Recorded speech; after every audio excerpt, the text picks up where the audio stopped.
Hello and welcome to this Stoneridge Connect session where we will going to show you how to connect different systems to the MCP server and use it in a Copilot Studio.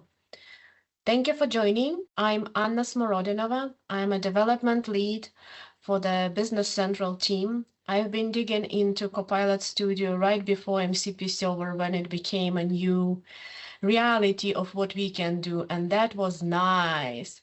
So I'm going to show you today how it's become much more easier to use your ERP data inside Copilot Studio. My use case for today would be sales quotes for assembly inquiry. Hello, I'm John Gutzman. I'm a team manager and lead technical architect here at Stoneridge. I lead the technical delivery of our finance and supply chain implementations. Today, I'm going to be sharing some highlights of the new feature Microsoft has released for a MCP server that interacts with the finance and supply chain software. So I will be showing you a use case around a hypothetical procurement scenario. Hi there, I'm Sam Lund, and I'm a senior developer here at Stoneridge. I've been working in the customer engagement applications for about a decade now, and I want to showcase Dataverse MCP and explain how that can help build out a demo agent I came up with for opportunity insights. And I'll be jumping into Visual Studio Code a little bit to showcase some developer quality of life improvements as well. All right, let's kick this off by talking about some background for what MCP is, or Model Context Protocol. I just want to mention that earlier today at Stoneridge Connect, a colleague of ours, Scott, did a really good deep dive on a background already for what Model Context Protocol is. I still want to provide a little bit of background before we jump into our more practical demos, where we'll be discussing some specific MCP servers. At a basic level, what MCP is a standardized layer that lets AI applications basically interface with other systems. So, before MCP, these different systems each had their own custom APIs and conventions that agents needed to manually connect to. And what MCP does is it changes that. One really good analogy here, I think, and what makes sense for me, is thinking of MCP like a USB port. So just as like a USB port is a standardized interface between electronic devices, MCP is a standardized interface between AI applications and other business systems. To help illustrate that, we can walk through this diagram here on the slide. On the left, you can see we have Dataverse, SharePoint, CRM, or ERP. So these are all classic Microsoft business applications. And each of them has their own valuable business context like data, security, and their own business rules. In the middle, MCP, and it's not replacing those systems.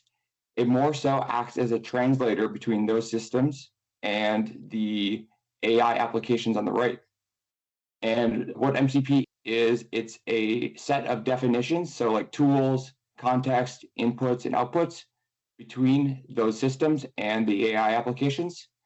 And it's that set of definitions that allows the agents to reason across those systems without hard coding these queries or APIs. And on today's call and demos, we're going to be talking a lot about Copilot specifically and how those interface with MCP. And on the right, you can see that Copilot is connecting through these connections to MCP to those various systems. And a lot of the topics today will be surrounding Microsoft business applications. And thankfully, Microsoft has already implemented MCP servers for us for those instances, so like finance or Dataverse. But just to note that MCP is an open protocol. Other companies have their own MCP servers, or you can even create your own MCP servers with your own data. And because MCP exposes tools and live contexts, that allows Copilot to read data, update data, chain those actions together. And you're really moving from just like asking questions about that data to actually taking actions based on it without anything being hard coded, which is really cool.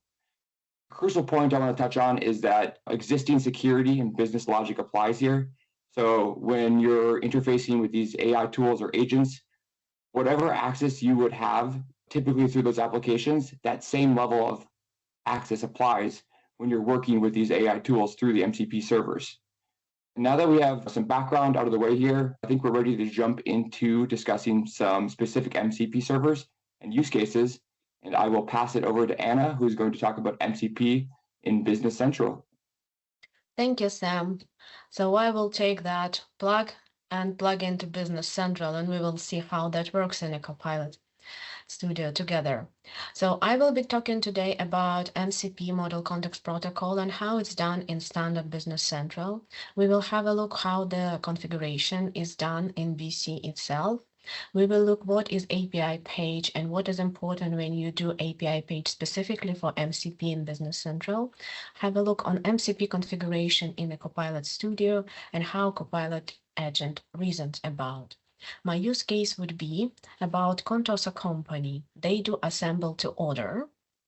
So let's say we have a customer service representative who on the phone with the customer receiving the call, I need to create this item. He needs to have a look how much, if he has this item on hand, if there are any shortages, and create a quote if the customer requests it.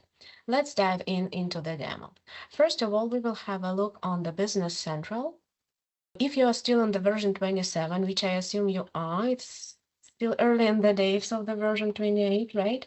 You will need to go to the feature management and double check that MCP server is actually enabled for your user. From version 28, it would be automatically enabled for you. The second nice thing you will need to do, you will search Model Context Protocol or MCP sure. Business Central adds them both.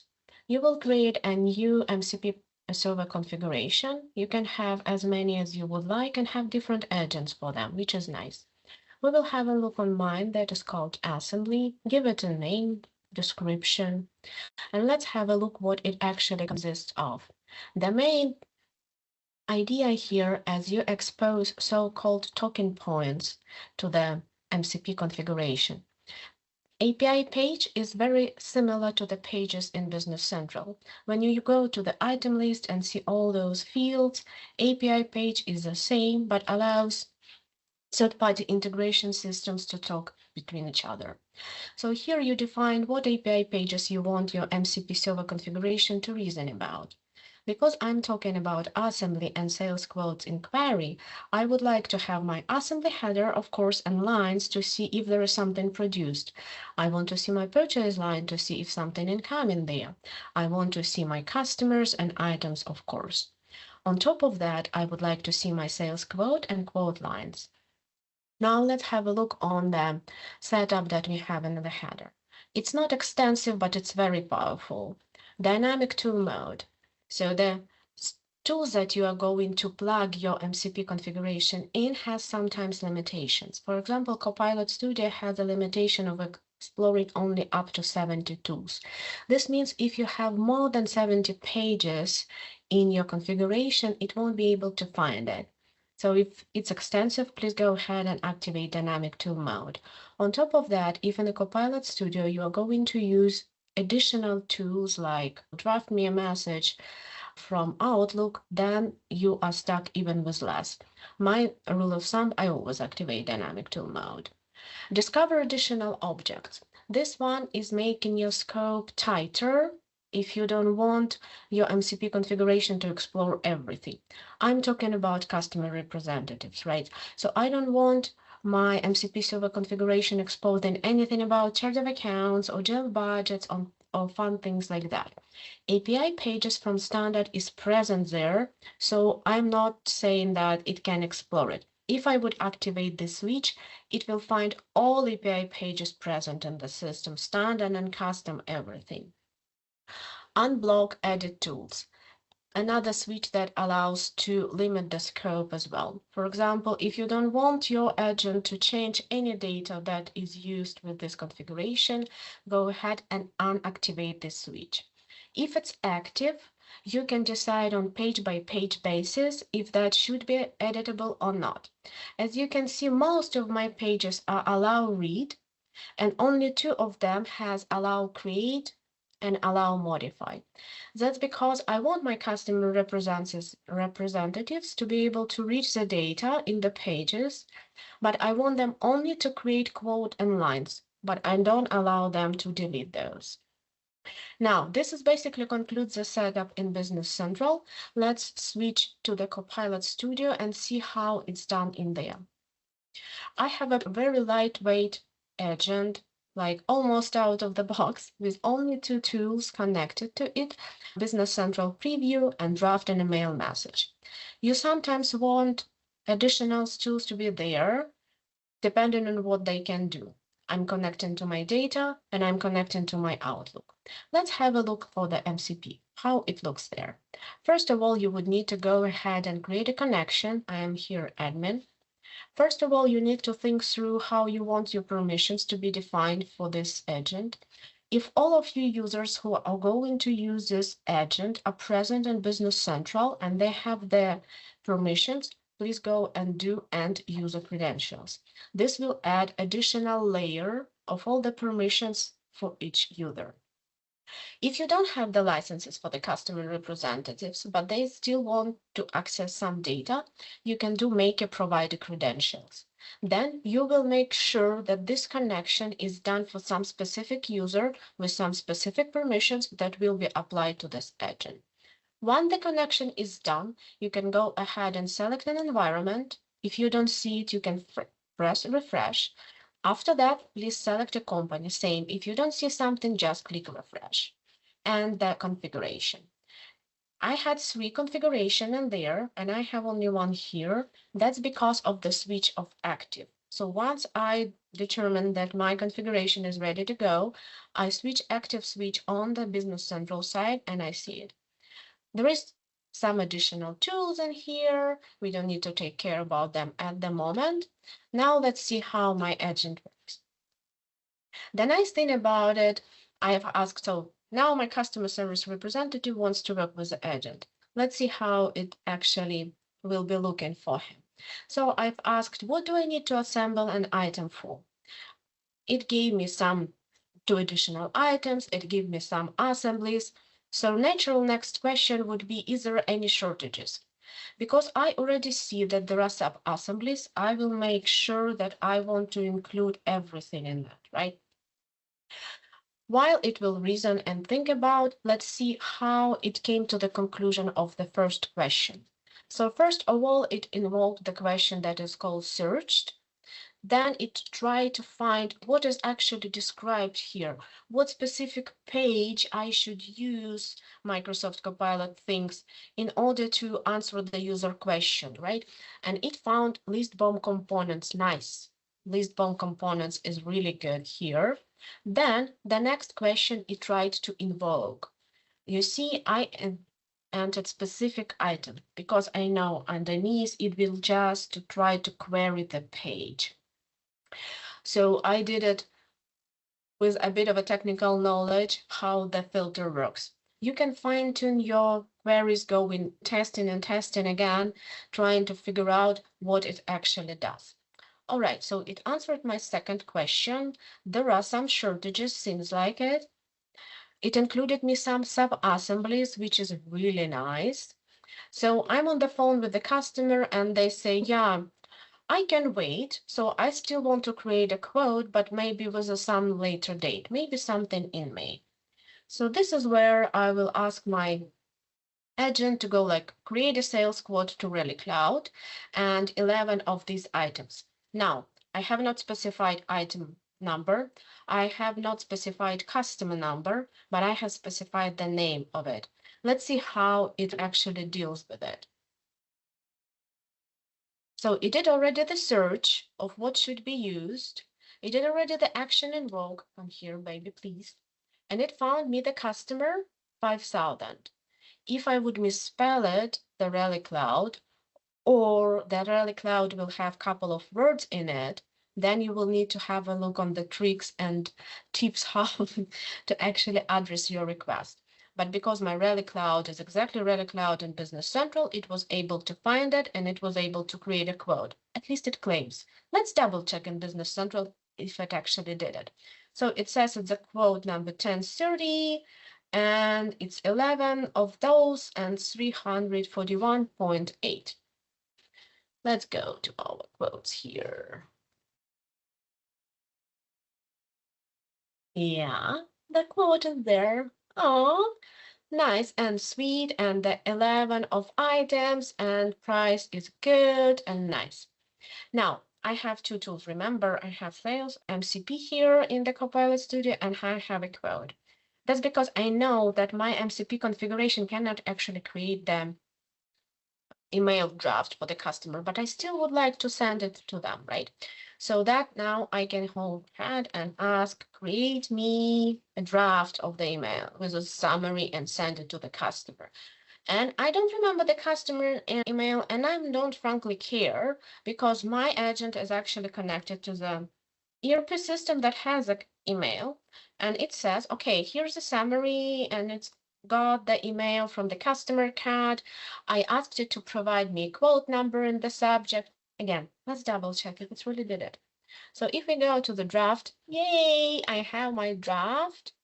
I told it to use the formatting from above, and of course it didn't do well. It tried something, but formatting in a Copilot Studio and in Outlook is a bit differently done. So we will need to fine tune that. And you can do that with a prompt and the knowledge in the overview of your agent. I didn't do that to show you how you can do it out of the box without any additional setups.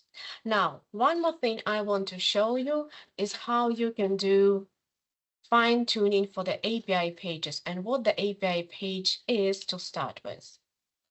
It's nothing scary. Yeah, it's a Visual Studio Code. It looks a bit scary, but what is important is you have fields here, similar to what in the fields in the user interface. The two important things you need to remember that when you create an API page specifically for Copilot Studio to be used with the MCP server configuration are two descriptions. First is a general description for the page. Here you give a bit of a summary what this page about. Remember, in MCP server configuration in Business Central, you have a big list of API pages. So what MCP configuration server does, it goes through each page, tries to find what page responds to the user question better. The better you do this description, the better it will respond. And it doesn't need to be very extensive. If your customer service representatives use specific terms, go ahead and put the terms here. I revised it a couple of times. First, I had like view and added bill of materials here. Then I added answers to questions like what component or resources are needed to build this item. You can treat this page a bit as your employee. So let's say you're onboarding somebody and you are teaching them how to use Business Central. You will go field by field and explain what it field means and how interpret that, right? So in the BOM component, we can select an item or we can select a resource or create an text. So let's go and say that the type specify what it is. Is it item, resource, or text? Then in the number, we'd add additional. That can be item number, that can be resource number, or just a text. Revise, refine, tested, adjust your terminology in API page to the one terminology that you have in your specific company. Go ahead and use it. Before that, before MCP server connection and before API pages, I can tell you would need to go and create topics for each specific part or where it can reason about, create additional reasoning and how that should go about. You don't need to do any of that now. Those topics in my agent, those are only that provided by standard, always goodbye, greet, and start over, and thank you. I'm not using any of those. They are not even changed. MCP configuration and MCP server changes it all. It reasons for you. And with that, I'm passing it over to John. Thank you, Anna.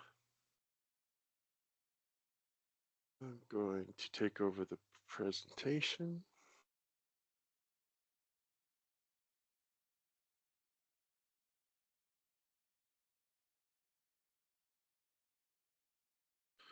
Okay, now we're going to jump over to finance and supply chain management.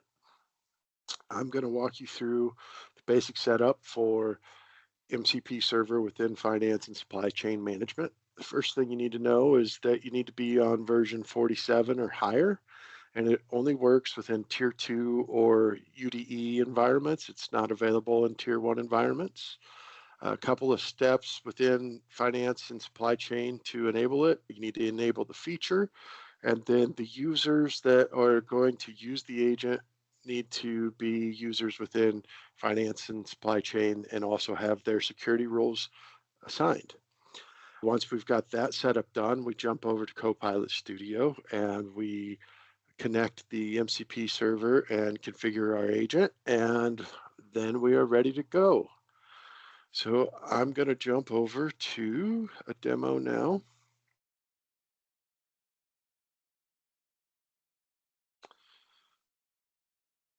Okay, and you can see here in the feature management workspace, in here you can search for the Dynamics 365 Model Context Protocol server and enable it if it's not enabled.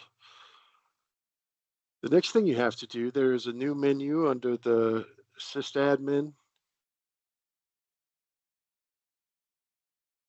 setup, and you'll find allowed MCP clients. Within this page, you're going to find that Copilot Studio and Visual Studio Code are here by default. You need to set this value to true if you want to allow them.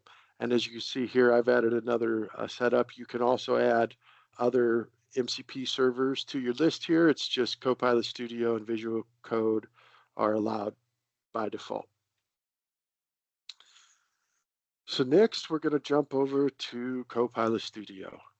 I'm on the overview page right now, and you can see here that I've selected the Claude Sonnet 4.5 model. There are different model options out there for your large language model, and Microsoft has some guidance out there that Claude 4.5 works well with interacting with finance and supply chain right now. This is a rapidly changing field, so as each version comes out, these recommendations are likely to change, but I'm using 4.5 or Sonnet 4.5, and that's one of the things that you're going to want to set this way if you're going to try this yourself. And then I'm going to jump over to the Tools tab here. Similar to what Anna showed for BC, I've added the D365 ERP MCP server tool. When you set this up, it's going to ask you to connect to your D365 environment. When you're in Copilot Studio, you'll see your environment up here on the right, and this environment has to match the environment that your finance and supply chain environment is in. The Dataverse environment is created by default now when you create a UDE or a sandbox environment for finance and supply chains. When you're in the same environment, Copilot Studio knows that's the environment you want to connect to, so you just enter your credentials and you're connected.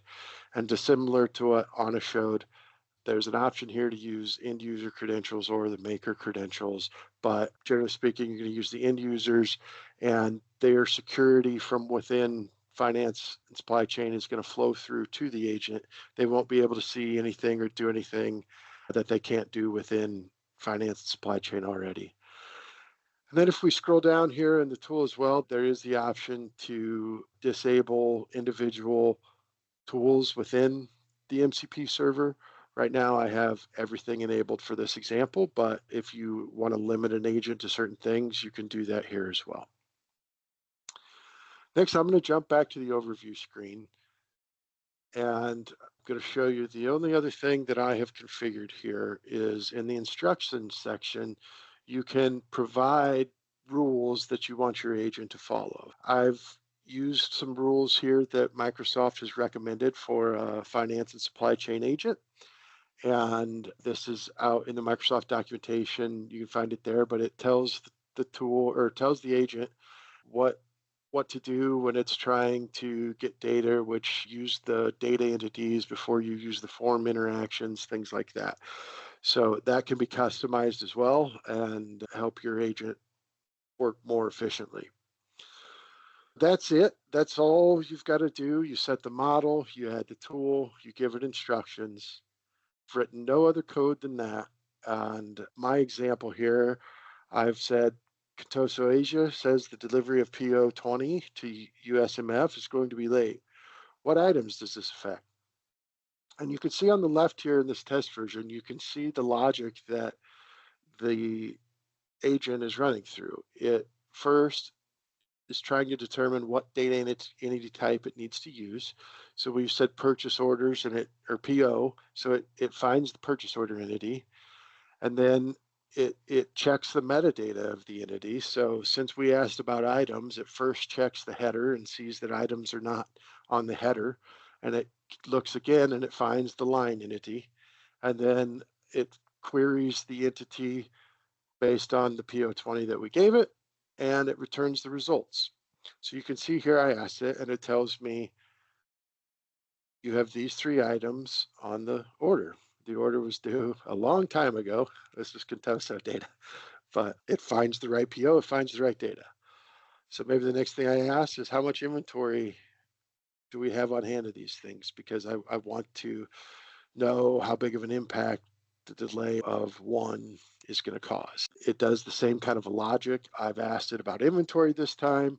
It determines that it needs to use an inventory entity. It runs another query, returns the entity, and lets me know that I have negative total quantity is available for all three of these items. So I might need to take some action. So the last thing I want to show then, jump over here just to show that it's real, but you can see the PO here, PO20 and USMF. It has those three items on it. And if we take a look at the inventory, you can see that it has come back with the right numbers. We are negative 23 for this item. We jump back over here. We are 23 units short.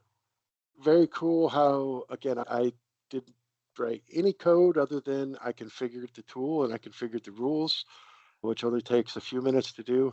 And it's able to talk to D365 in ways that used to take an hour or used to take a developer a substantial amount of time to write APIs and stuff to interact with that data. So with that, I'm going to kick it back over to Sam, who's going to share some MCP server with Dataverse.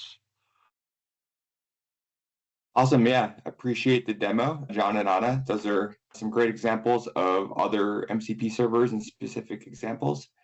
And now that we have that background and watched those examples, I wanted to talk to you guys all about the Dataverse MCP and how that enables us to build intelligent solutions in customer engagement. I'll start with the familiar problem. In Dynamics 365 Sales, we already have an excellent data model.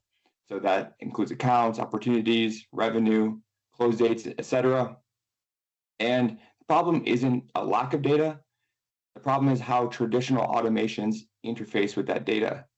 So traditional automations often rely on predefined queries, hard-coded, like which tables we're going to be looking at, which fields and which filters matter. And that all works until the business question changes. And so like rarely are sellers asking, well, give me all opportunities. They more so are concerned with what should I pay attention to right now, or which deals are most at risk. And that's really where static queries can struggle. So when what we're looking for changes or the schema evolves, then we're right back into those automations and flows in editing queries and whatnot. And that's where Dataverse MCP flips that model. So instead of embedding logic or queries, we give agents or AI applications runtime access to Dataverse schema and data. So all we have to do is describe intent, and then the agent is able to reason and make the right decision on what to do with that data. So that's the key shift really, is the move from automations with fixed instructions to agents that can reason. And MCP is what enables that deeper reasoning, all while staying in the Dataverse data that we already have. All right, I'll briefly touch on some setup and prerequisites here. It's pretty lightweight for Dataverse MCP, just a few clicks in the admin portals and whatnot. But first, you'll need an environment with Dataverse enabled. From there, you just need to go into the Power Platform Admin Center and just enable it for your environment. I believe by default now that environments with Dataverse have it enabled by default, but that's something you may need to confirm. From there, you just choose which clients are able to interface with the Dataverse MCP. So on the right here, you can see a screenshot of my demo environment, but here I have Copilot Studio, which is what I primarily will be demoing, and then also GitHub Copilot, which is something that can be plugged into Visual Studio Code for developers. I'm not going to do too much discussion on this today. Cost and licensing is something to consider. And when you're looking at these clients, depending on which clients you're using Dataverse MCP through, that does affect cost.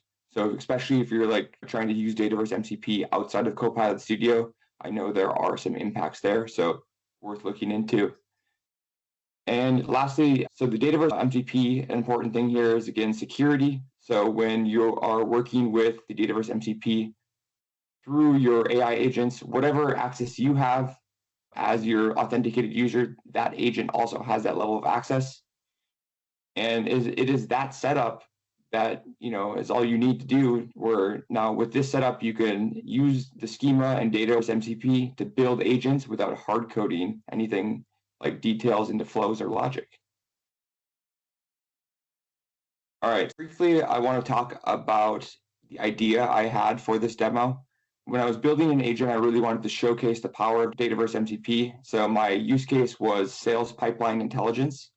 I wanted an agent essentially that could go into the Dataverse data, look at opportunity data, reason over that data, and send a weekly report to the sales team, for example, of the most urgent or important opportunities, and maybe some key actions that those sellers could take for that week.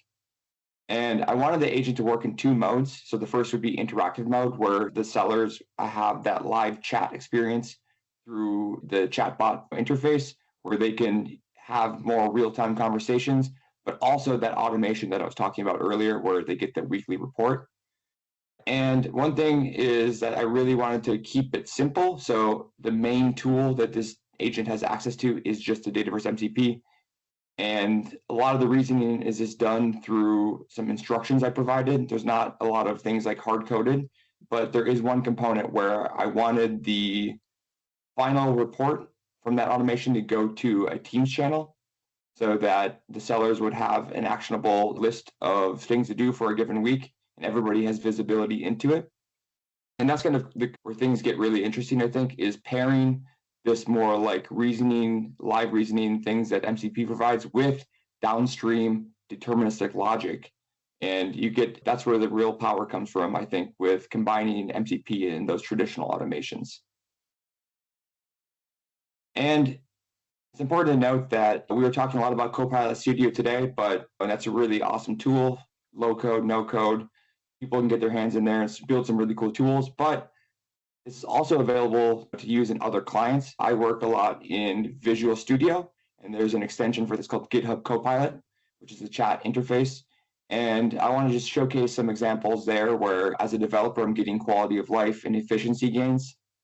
So you can get info about your schema, gather information about records without jumping to like an advanced find, for example, and then also even perform some basic CRUD operations like create, delete on records and tables even. So you can build out, especially like when you're developing things, you need data to test against. I think it's really helpful there for populating that data. And in the end, it's really about reducing friction for both people that are working in Copilot Studio or developers in Visual Studio Code. So I want to highlight that. And another cool thing you can do is that there's an extension for Visual Studio Code for Copilot Studio specifically. So you actually can edit your agents in Visual Studio Code as text and put your agents in source control, track changes over time. And then with that same GitHub Copilot tooling, you can refine your agents further, like with the help of AI itself, which is awesome. And lastly, it is an open protocol. We're talking a lot about these Microsoft platforms, but if you're using other clients, you can use it elsewhere, the Dataverse MCP, so you can connect it to Claude Code or Claude Desktop and still have access to your same Dataverse data there as well, which is awesome. All right, I think we are ready to jump into my demo. Let me share my screen for that.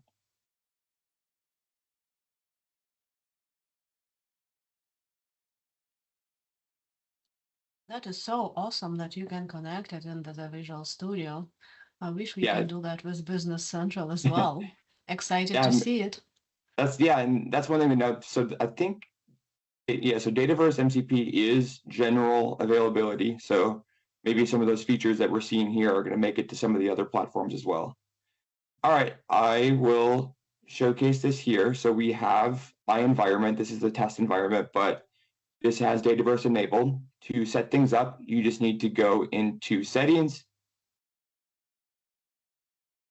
Under product, there's features. And like I said, this should be enabled by default, but there's a section here for Dataverse Model Context Protocol. I have mine turned on for the GA version. If you want to play with some maybe features that will be coming out soon, you can turn on the preview version and get a glimpse of what's to come. And then here is where you pick which clients are allowed. I already walked through that, but yeah, we're using Copilot Studio and GitHub Copilot in Visual Studio Code.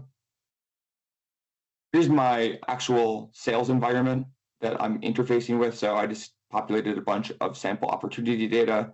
So if I was a salesperson, I can come in here, there might be views about important data, or there might be dashboards, and those are all going to be relying on like more traditional solutions. And what I want to focus on today is a Copilot Studio agent, which can help me interface with that opportunity data in a more kind of natural language way. All right, so this is my sales weekly risk and opportunity insights agent. And the main goal is to generate a weekly summary of important and urgent opportunities. You can see here that I also am using the Claude models. Microsoft isn't providing specific, I didn't see any specific recommendations for the Dataverse MCP, but just through my own testing, I've had good luck with this. And maybe I think you can get good results out of a lot of the different models, but as a developer, I'm working a lot with Claude and I'm just used to prompting with that interface, and I think I get good results with it, but feel free to play with that. But yeah, I'll just jump right into showing the tools that I have enabled. It's pretty straightforward to add these tools. So I already have the Dataverse one configured, but you can see here, you just add a tool, look for model context protocol, and these are all the MCP servers available to Copilot Studio already. So there's tons available, and not even all of them are Microsoft. Definitely can get, and you can chain these together, which is cool as well. So you can add more than one MCP server to one agent. But let's look at the Dataverse one specifically. So similar to what we saw on the previous demos, but you can pick credentials to use. I like trying to use the end user credentials so that when people are working with the agent, it's using their level of access. But sometimes for automations or things like you may want to pick this other option for maker provided credentials. And then you can turn on or off this setting, which basically will ask for permission before doing anything every single time. For the sake of the demo, I'm not going to have that enabled, but as an extra precaution, you can turn that on to make sure that people are reviewing changes before things are going through. Here are the tools available to the Dataverse MCP. So up here, we see things regarding like tables. So this is like interfacing with the schema and tables and columns and that sort of thing. We have read queries against like records themselves. So this is more so like the data, but right now I have this all turned on for the demo purposes, but if I was realistically building this agent, I likely would be limiting access to some of these tools. Like, for example, I know there's no need to be deleting a table or deleting records with what I'm trying to do for this specific agent. You would find out which tools you want to use for this agent and then enable those to keep things extra secure. A couple other things. So we're not really using topics here. These are the out-of-the-box ones. I'm trying to do everything using instructions so that the agent is primarily just interfacing with the Dataverse MCP and reasoning based on that. This is something you definitely would be leveraging for certain use cases. And then lastly, I don't have any child agents, but one thing I'll note here is that, let's say, for example, I wanted an agent that was connected both to the Dataverse MCP and the finance MCP. One really good tool of kind of making sure that those are each in their own kind of like lane and silo is you can build these sub agents and give the sub agent access specifically to one MCP server. So that way you have one parent agent that's orchestrating these calls to these different sub agents, and those sub agents are the ones that have access to the various MCP servers. I found that to be pretty useful when chaining these together.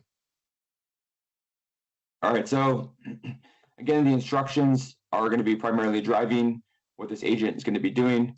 Microsoft provides some guidance on what to put in instructions. I have a combination of that with some of my own custom things I wanted from the agent. So I'm picking like how it's going to prioritize which opportunities are most urgent.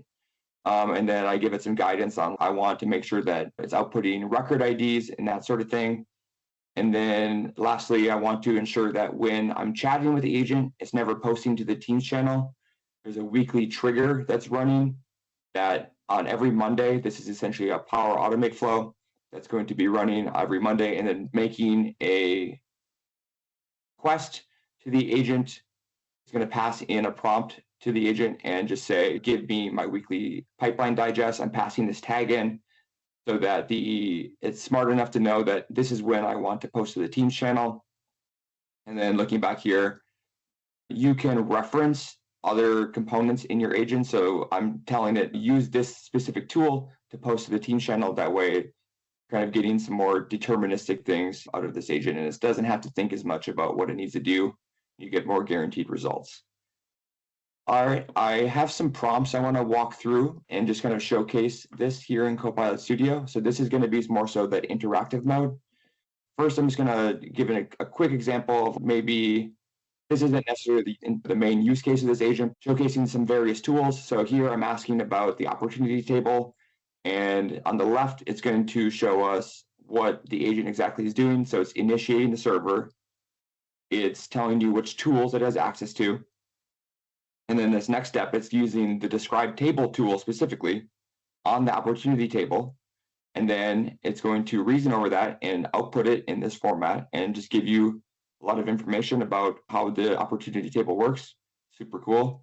Another thing, and then let's talk about more so like what the actual goal of this agent is, and that is to get insights about your opportunities. So I'm going to just quick ask, how many open opportunities do we have? This is going to do a read query versus a describe table action. So this is performing what you would maybe be doing with a hard-coded query before, where find me all open opportunities. In this case, it's able just to, from my natural language, reason that query and give me the output. Nothing was hard-coded there. And then lastly, what I really wanted out of this is to get basically what should I focus on in my pipeline this week. So this one's going to take a little bit longer to reason because in the instructions, I had some formatting I'm specifying, and so it's going to be able to do the read query and look at all the open opportunities. But from that data, it's looking at revenue, it's looking at close dates, it's looking at the last time those opportunities were modified on, it's looking at the sales stage, and it's thinking about all that and is smart enough to make a report and recommendations on which of these are important or which are most urgent. So we already have the data here. We have the output, and right now it's reasoning and building that report. Let's give this a second to finish. Yeah, I found that with Business Central, Cloud works much better as well around the reasoning specifically and how it reads and evaluates the data. In Business Central, we don't have metadata tool and we don't have the tool to describe the table. So that is so cool in there. Standard ChatGPT that had some troubles, and I'm glad to see that I'm not the only one who is using the same models here. And one thing to note, is that like picking those different models, you can actually have it can be a trade-off there. So, you're in this case at reason for longer, but you might get a better result. But in some cases, you might be able to use one of those like more lightweight models and get faster results. and get better, maybe just as good results. So definitely worth playing with there, depending on how long you need this to take. But yeah, so here's an example report, top priorities ranked, and then watch lists for stalled, and then links to each of the records if the salesperson wanted to go in there and take those actions that it's recommending. But yeah, ultimately, like in this, like the main goal here was more so this automated example where every Monday I wanted to run this flow and get this report in a Teams channel. And so in that case, it's not really, doesn't really matter how long it reasons, other than maybe there's some cost considerations there. But so that's why I'm using this heavier model here. But I'll show you an example of an automated run. So you can look at your activity, and here's a history of all the what's taken place with this agent. So here are my personal chats, and you see my name. So if you want to check to see what people are doing with your agent, but here's an automated run from a few days back. And you can see that I have this trigger that's kicking this off. It initiates the same server. It knows that the trigger started this, and then it does all this. And ultimately, it's running an agent flow to post, the report that it gets. This basically the same report, but posting it to a Teams channel. So here's my Teams channel over here. So here's an example of what that would look like. Now the team could have this information every Monday to take actions, and then you even get like links to records to jump into them and work on these opportunities. All right, so that's it for Copilot Studio. I do also want to showcase some things in Visual Studio Code. I will jump over to that now. Yeah, like I said, I really think it's awesome what you can do in Copilot Studio. These no-code, low-code tools are getting better and better every day, but there's still a time and place for custom logic, and this is where I spend a lot of my time. And I just wanted to just showcase some things here in Visual Studio Code. So on the left here, you can see my files. I'm connected to the same Dataverse MCP that I was in Copilot Studio. It's pretty straightforward to get added, but from your command palette, you can add an MCP server and just walk through some Microsoft provided instructions there. But I've already gone through that. So I'll just provide some sample queries. And on the right here, you can see is my GitHub Copilot. So this is the tool. This is the client that I enabled in my Power Platform and Power Platform Admin Center. Now that I enabled that, I can use this chat interface to interface with that same Dataverse MCP. So here's a sample query. So just to showcase that it has access to the same server. I'm asking about open opportunities. So why this might be useful, let's say I'm building out an application and I need to get some data and figure out what's going on with opportunities. In the past, I might jump into CRM, pull an advanced find, or create still thinking here. All right, and so here are the opportunities from the last 14 days, and I don't have to context switch. So as I'm writing code, I can stay here in Visual Studio Code and get all this information. It still has a layer of the permissions, right, for your user. So yeah, it won't exactly. pull up anything that.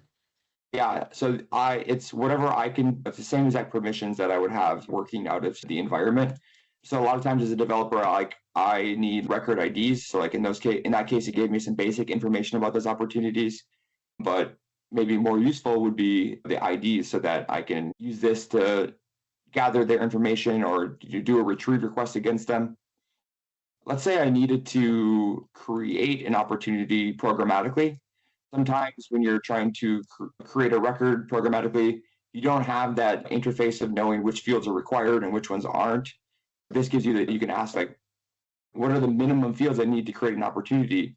And that way I don't have to leave Visual Studio Code to go figure out what the column names are and what type of data they are while building that logic. And then you can it's aware of that schema. And let's say you were writing, you wanted maybe a quick template or some code, or you wanted, let's say you needed to update a certain field, you could ask it with the context of the schema, it can plug the context of that schema into some example code itself. So you're showing, how to set that, and I could use this while writing a plugin, for example, which is super cool. And then, so that's just working with schema and writing code. Another kind of use case that I find to be useful is here, let's say, like, for example, this demo, I was needing to build out a bunch of fake opportunity data. I use this tool to help generate that data. So I'm in a demo environment and I want to show off something I built. Let's say I needed a contact, right? Here I can just ask it and it has access to not only create and delete and update records, it has access to create, delete, and update. Yeah, like it has access to create and delete up the records themselves.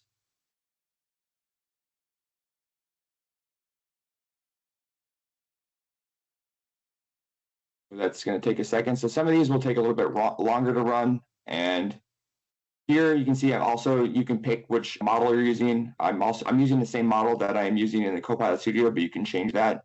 A lot of coding purposes, I think the Claude models are pretty valuable. But here, look at this. We just with one query, I was able to generate sample data, and you could even ask it to create a bunch of sample data. And then, all right, so that's some quality of life things you can do as a developer. One other really cool thing that I'll end on is there's an extension for Visual Studio Code where you can basically connect Visual Studio Code to Copilot Studio. So this here is an extension for Copilot Studio. You can basically authenticate into your environment, see all your agents, and then pull them into your local files. So here you can see I pulled in this is that an agent I showed you earlier in Copilot Studio, the Sales Weekly Risk and Opportunity Insights agent. Here you can see that it's in my local files. You can see all the actions, the topics, the agent. It's all like in YAML, a lot of it, but so this is the actual, like the outline of it. And here you have the instructions. So you can now take this agent and put it into source control and track your changes that you're making to the agent over time and make people put in requests. And then so you can make changes to the agent and then have them basically using this tool, push those changes back to Copilot Studio where they're live. And then one other cool thing is that you can use this interface on the right.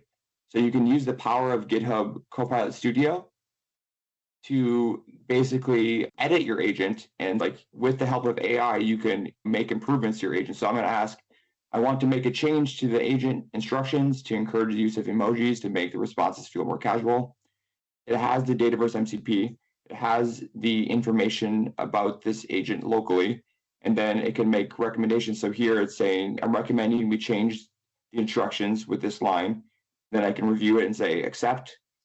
I'm going to accept it, and then I can go here, and then I can see that there's a local change, and then I can push that to the Copilot Studio, and then it's live for everybody. So that's super cool. That's all I had time for today. Hopefully you guys can get in here and start playing with these Dataverse MCP just like I did, but I think it's a super helpful tool for both low code, kind of Copilot Studio examples, and then also for developers. So a large swath of people, I think, can see a lot of improvements using these new tools.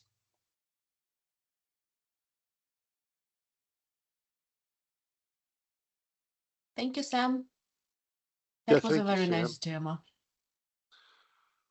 So with that, I'm going to share again real quick.